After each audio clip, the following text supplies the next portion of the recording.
शेतकरी शेतमजूर घरकुलधारकांच्या विविध समस्या घेऊन भूमिपुत्रांची तहसील कार्यालयावर धडक। मागील वर्षी 22 जुलै 2023ला जळगाव जामोद संग्रामपूर तालुक्यामध्ये ढगफुटी झाली होती। त्यामुळे अनेक शेतकऱ्यांच्या शेत्या पिकांसह खरबडून गेल्या। त्या शेतीच्या नुकसानाचा मोबदला म्हणून सरकारने रक्कम सुद्धा जाहीर केली, परंतु अनेक शेतकरी 1 वर्षापासून तहसील कार्यालयाच्या चक्रा मारून सुद्धा अधिकाऱ्यांच्या मनमानी कारभाराने त्या रकमा शेतकऱ्यांच्या खात्यामध्ये जमा होताना दिसत नाहीयेत। तर अनेक ठिकाणी महसूल कर्मचाऱ्यांनी ज्यांच्याकडे शेतीच नाही अशा लोकांच्या खात्यावर अव्वाच्या सव्वा पैशाच्या रकमा टाकून सरकारी मलिदा लाटण्याचा प्रकार दिसून येतोय। अशा अधिकाऱ्यांवर चौकशी लावून त्यांच्यावर सुद्धा गुन्हे दाखल होणं खूप महत्त्वाचं आहे। जळगाव जामोद तालुक्यामध्ये 2023ला बहुतांश शेतकऱ्यांनी सोयाबीन, कापूस व आदी काही पिकांचा पीक विमा काढलेला असून नुकसान झालेल्या पिकाचा क्लेम सुद्धा केलेला आहे।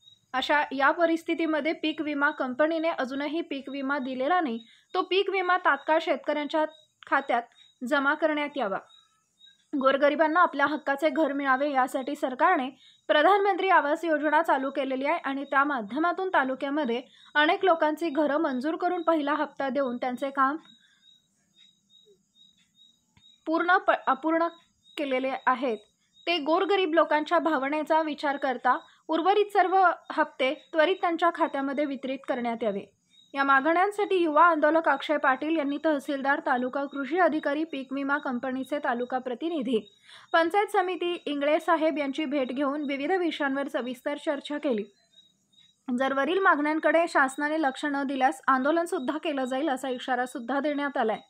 यावेळी अशफाक देशमुख, अजय गिरी, आकाश आटोळे, पप्पू पोटे, सोपान पाटील, अर्जुन तायडे, सदाशिव जाणे, रवींद्र पारसकर, अमोल बहादरे, संतोष गणगे, शुभम पोटे, कुणाल गवई, विष्णू पाटील, शेषराव वाघ तसेच बहुसंख्य शेतकरी बांधव उपस्थित होते। महाराष्ट्रातील महत्त्वाच्या व ताज्या घडामोडी जाणून घेण्यासाठी आजच आमच्या सूर्या मराठी न्यूज चॅनलला सबस्क्राइब करा आणि बेल आयकॉन प्रेस करा।